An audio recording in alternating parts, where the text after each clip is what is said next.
कनक और सीता नाम की दो बहनें गांव में अपने पिताजी के साथ रहती थीं।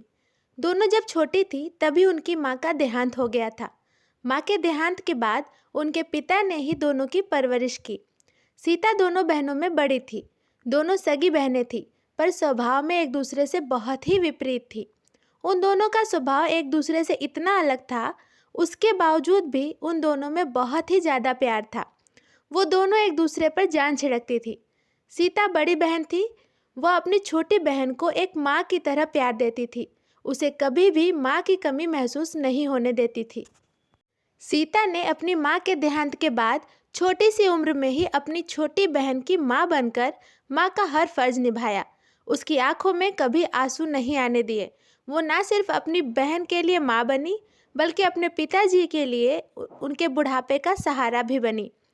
सीता ने छोटी सी उम्र में काम करना शुरू कर दिया ताकि वो घर को अच्छे से चला सके और अपनी बहन को पढ़ा सके और अपने पिताजी का इलाज भी करवा सके। बड़ी बहन सीता, जहाँ एक और बहुत ही समझदार और सीधी लड़की थी, उसे अपनी जिम्मेदारियों का एहसास था। वो बहुत सादगी भरा जीवन जीना चाहती थी।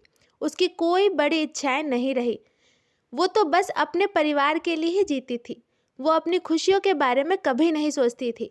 वहीं कनक एक बहुत ही तेज और महत्वाकांक्षी लड़की थी। उसे जिंदगी में बहुत कुछ चाहिए था। उसकी इच्छाएं बहुत बड़ी थी। उसे जीवन में सब कुछ चाहिए था, नाम, पैसा, शोहरत, सब कुछ।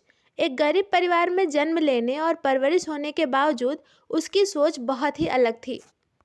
सीता हमेशा कनक की इच्छाएं पूरी करने में ही लगी रहती थी, पर कनक को घर की परिस्थितियों से कोई फर्क नहीं पड़ता था।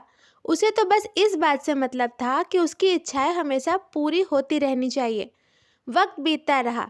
सीता और कनक के पिताजी अब और ज़्यादा बीमार रहने लगे थे, क्योंकि उन्होंने अपनी पत्नी के जाने के गम में शराब पीना शुरू कर दिया था और धीरे धीरे उनको शराब की लत लग गई थी।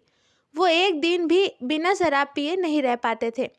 उन्होंने घर चलाने और शराब पीने के लिए बहुत सारे कर्ज ले रखे थे। वो सर से पांव तक कर्ज में डूबे हुए थे। इस वजह से घर की स्थिति और भी बिगड़ती चली गई। पिताजी की तबीयत ज़्यादा खराब होने पर सीता ने उन्हें हॉस्पिटल में एडमिट कराया। अब उनकी अंतिम सांसें चल रही थी, इसीलिए उन्होंने दोनों बहनों को अपने पास बुलाया और सीता को समझाया कि बेटा, अब मेरे जाने का वक्त आ चुका है। अब तुम्हें ही घर को और अपनी छोटी बहन को संभालना है। ये कहते कहते पिता की आंखें बंद हो गई और उनकी मृत्यु हो गई। मरने से पहले उन्होंने सीता से कहा कि मुंबई में उनके मालिक रहते हैं, जिनके यहाँ वो काम किया करते थे। वो बहुत ही दयालु और भले आदमी हैं। उन्होंने बुरे से बुरे वक्त में मेरा बहुत साथ दिया था। अगर तुम्हें कभी कोई परेशानी हो तो तुम कनक को लेकर उनके पास मुंबई चले जाना। वो तुम्हारी मदद ज़रूर करेंगे। उन्होंने सीता को उनका नंबर और पता भी दिया। पिता के जाने के बाद सीता पर दुखों का पहाड़ टूट पड़ा। उसे समझ ही नहीं आ रहा था कि अब वो अकेले सब कुछ कैसे संभालेगी। सीता के पिताजी ने इतना कर्ज ले रखा था कि उसकी वजह से अपना कर्ज वापस मांगने के लिए तरह तरह के लोग घर आने लगे और दोनों बहनों को परेशान करने लगे। सीता ने नौकरी करके किसी तरह थोड़ा बहुत कर्ज चुकाने की बहुत कोशिश की, पर कर्ज इतना ज़्यादा था कि उसे चुकाने के लिए सीता को अपना घर बेचना पड़ा, क्योंकि इसके अलावा उसके पास और कोई चारा नहीं था। घर बेचकर सीता ने अपने पिताजी के लिए हुए सारे कर्जे चुका दिए, पर अब वो और उसकी बहन बेघर हो चुकी थी।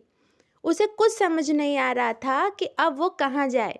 तब सीता को अपने पिताजी की बात याद आई और उसने उनके मालिक के पास मुंबई जाकर उनसे मदद मांगने का फैसला किया। सीता को और कोई रास्ता नज़र नहीं आ रहा था। उसने कनक को अपने साथ लिया और मुंबई के लिए रवाना हो गई। सीता और कनक मुंबई पहुंचकर अपने पिताजी के मालिक, जिनका नाम करण था, उनसे मिली। करण की उम्र ज़्यादा नहीं थी। उन्होंने कम उम्र में ही बहुत प्रसिद्धि हासिल की थी। समाज में उनका बहुत बड़ा रुतबा था। जब सीता ने करण से मिलकर अपनी सारी बातें बताई तो उन्होंने सीता को आश्वासन दिया कि वो बिल्कुल भी चिंता ना करे। उन्होंने कहा, मैं आपकी मदद ज़रूर करूँगा। फिर वो सीता और कनक को अपने साथ अपने घर ले गए। अपने घर ले जाकर उन्होंने ना सिर्फ उन दोनों को रहने के लिए अपने घर में जगह दी, बल्कि उन्होंने सीता को अपनी कंपनी में काम पर भी रख लिया और कनक का एडमिशन बहुत बड़े कॉलेज में करा दिया। अब सीता और कनक की जिंदगी में सब कुछ ठीक चल रहा था। कनक जिस कॉलेज में पढ़ती थी उसी कॉलेज में रोहन नाम का एक खूबसूरत लड़का पढ़ता था। उसने जब कनक को देखा तो उसे पहले ही नज़र में कनक से प्यार हो गया। रोहन कनक से शादी करके पूरी जिंदगी उसके साथ बिताना चाहता था, इसलिए उसने एक दिन कनक को प्रपोज कर दिया। कनक को भी रोहन पसंद आया, क्योंकि कनक को लगता था कि रोहन सुंदर होने के साथ साथ अमीर भी है। उसने सोचा एक सुंदर और अमीर आदमी से शादी करके उसकी ज़िंदगी सेट हो जाएगी, उसे कभी किसी चीज़ की कमी नहीं देखनी पड़ेगी। इसीलिए उसने रोहन से शादी करने के लिए हाँ कर दी। दोनों ने सीता से अपने रिश्ते के बारे में बताया और उससे शादी करने की इजाज़त मांगी। सीता ये जानकर बहुत खुश हुई कि उसकी बहन कनक को इतना अच्छा जीवन साथी मिल रहा है जो उससे बहुत प्यार करता है, इसलिए उसने भी उन दोनों के रिश्ते को अपनी मंजूरी दे दी। पर सीता को ये बात नहीं पता थी कि कनक ने प्यार के लिए नहीं बल्कि पैसों के लिए शादी के लिए हाँ की है। सीता और कनक करण के घर में ही उसके साथ रहते थे, इसीलिए उन लोगों में बहुत घनिष्ठता हो गई थी। धीरे धीरे एक ही घर में रहते रहते करण को कनक पसंद आ गई। करण को कनक से प्यार हो गया। करण ने एक दिन कनक के सामने अपने दिल की बात कह दी, तुम मुझे बहुत अच्छी लगती हो, मैं तुमसे शादी करना चाहता हूँ। पर यह सब सुनकर कनक ने उससे बहुत गुस्से में बात की और उसे बहुत भला बुरा कहा और उसका प्रस्ताव भी ठुकरा दिया। कनक ने कहा कि आप उम्र में मुझसे बहुत बड़े हैं और मैं एक बूढ़े आदमी से शादी करके अपनी ज़िंदगी बर्बाद नहीं करूँगी। मैं तो अपनी उम्र के किसी हैंडसम लड़के से शादी करूँगी। आप मुझसे शादी करने का ख्याल भी अपने दिमाग से निकाल दीजिए। ये सब सुनकर करण का दिल टूट गया, पर उसने कनक के साथ कोई ज़बरदस्ती नहीं की उससे शादी करने के लिए। कनक ने पहले से ही रोहन के साथ शादी करके अमीर बनने का सपना देख रखा था, इसलिए उसने बिना सोचे समझे इस रिश्ते को ठुकरा दिया। कुछ वक्त बीता। रोहन के साथ रहते रहते एक दिन कनक को पता चला कि जिस रोहन को वो एक अमीर इंसान समझती थी, वो तो करण के कंपनी में एक बहुत ही छोटी पोस्ट पर काम करने वाला उसका नौकर है। और जिन चीज़ों को देखकर उसे रोहन के अमीर होने का भ्रम हुआ था, वो सारी चीज़ें करण की थी जो उन्होंने रोहन को दे रखी थी, क्योंकि वो रोहन को बहुत मानते थे। ये सब जानकर कनक के पैरों तले ज़मीन ही खिसक गई। उसे अब बहुत पछतावा होने लगा कि उसने ये क्या कर दिया। उसने करण को शादी करने के लिए भी मना कर दिया। कनक को अब अपने भविष्य की चिंता सताने लगी। उसने सोचा अगर उसने इस भिखारी जैसे रोहन से शादी कर ली तो उसकी तो पूरी ज़िंदगी ही बर्बाद हो जाएगी। तब कनक ने फैसला किया कि चाहे कुछ भी हो जाए, उसे बस अमीर बनना है और किसी भी तरह उसे करण से शादी करनी है बस। ये सब सोचकर वो भागी भागी करण से मिलने गई। उससे मिलकर कनक ने उससे अपने किए की माफ़ी मांगी। कनक ने कहा, मुझे माफ़ कर दीजिए, मुझसे बहुत बड़ी गलती हो गई। मैंने बचपने में आकर आपसे शादी करने से मना कर दिया था, पर अब मुझे मेरी गलती का एहसास हो गया है और मैं अब आपसे शादी करना चाहती हूँ। आपके जैसा जीवन साथी पाकर मेरी ज़िंदगी संवर जाएगी। कनक की बातें सुनकर करण की खुशी का ठिकाना ही नहीं रहा। उसने कनक को गले से लगा लिया और उसके बाद वो अपनी शादी की तैयारी करने लगा। कनक का ये फैसला सुनकर सीता को बहुत बड़ा धक्का लगा कि आखिर कनक रोहन के साथ इतना बड़ा धोखा कैसे कर सकती है, जबकि रोहन उससे इतना प्यार करता है। सीता इस रिश्ते के एकदम खिलाफ थी।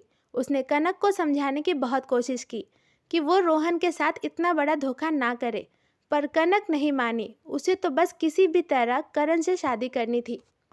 कुछ दिन बीते। अब शादी का दिन आया। शादी वाले दिन जब मंडप में लोग दुल्हन का इंतजार कर रहे थे, तब कनक के दिमाग में बहुत सारे सवाल चलने लगे। वो सोचने लगी कि आखिर सीता ठीक ही तो कह रही थी, करण उससे इतना प्यार करता है। जिंदगी में पैसे से ज़्यादा प्यार की कीमत होती है। ये सब सोचकर कनक ने शादी करने का फैसला बदल दिया और मंडप में जाने से पहले ही वो रोहन के साथ घर छोड़कर भाग गई, सीता को बिना बताए। जब सबको पता चला कि कनक मंडप छोड़कर भाग गई है, तो समाज में करण की इज्जत बचाने के लिए करण के घर वालों ने सीता की शादी जबरदस्ती उससे करवा दी।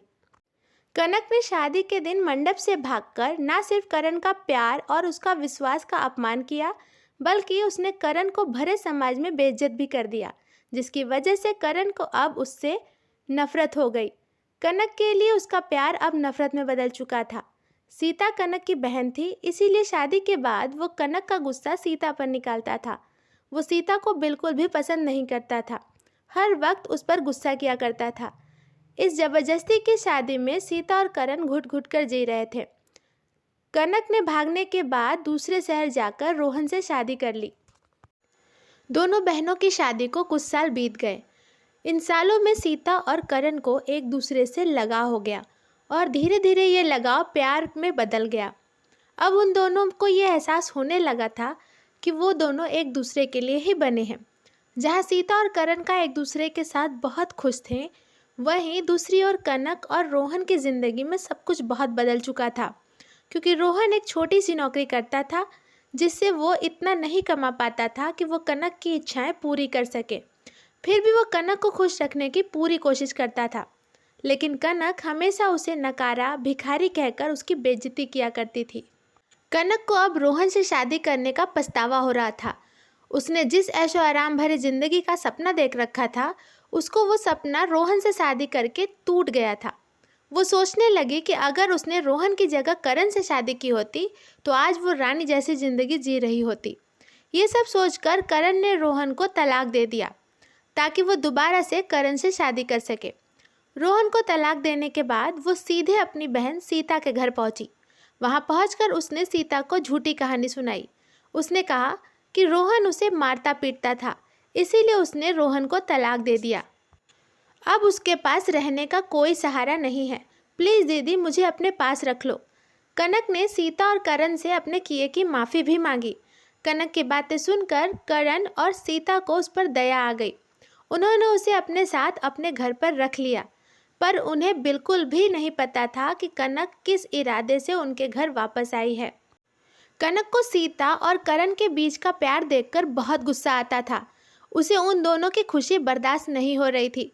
उसे बस किसी भी तरह करण को अपना बनाना था ताकि वो करण के पूरे जायदाद की मालकिन बन सके और अपनी पूरी ज़िंदगी ऐश से जी सके।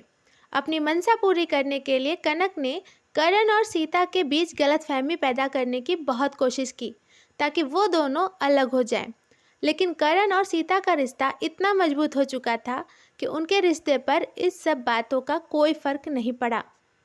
जब करण और सीता को अलग करने के सारे पैतरे फेल हो गए, तब कनक ने सोचा अब बस एक ही तरीका बचा है इस रिश्ते को ख़त्म करने का, और वो तरीका है सीता को जान से मार दिया जाए। कनक ने पैसे देकर गुंडों से सीता पर गोली मरवा दी और इस तरह उसने अपनी माँ जैसी बड़ी बहन को ख़त्म करवा दिया। सीता के मरने के बाद कनक ने करण पर उससे शादी करने का बहुत दबाव डाला, पर करण ने उसे किसी भी कीमत पर अपनाने से इनकार कर दिया क्योंकि वो सीता से सच्चा प्यार करता था। जब सीता के मरने के बाद भी करण ने कनक से शादी नहीं की तो कनक गुस्से से पागल हो गई। उसे अपनी हार बर्दाश्त नहीं हुई और उसने गुस्से में आकर करण को गोली मार दी, और करण को मारने के बाद उसने खुद को भी गोली मार ली। इस तरह से दौलत के लालच की वजह से कनक जैसी लालची और खुदगर्ज लड़की ने सीता और करण की प्रेम कहानी का अंत कर दिया, और फिर भी उसे वो कुछ भी ना मिल सका जो वो चाहती थी। उसे कुछ भी हासिल ना कर सकी, यहाँ तक कि अपने जुनून में उसने ना सिर्फ अपने रिश्ते खो दिए बल्कि अपनी जान भी गंवा दी। कनक ने सीता, रोहन और करण जैसे 3 जिंदगियों को बर्बाद कर दिया।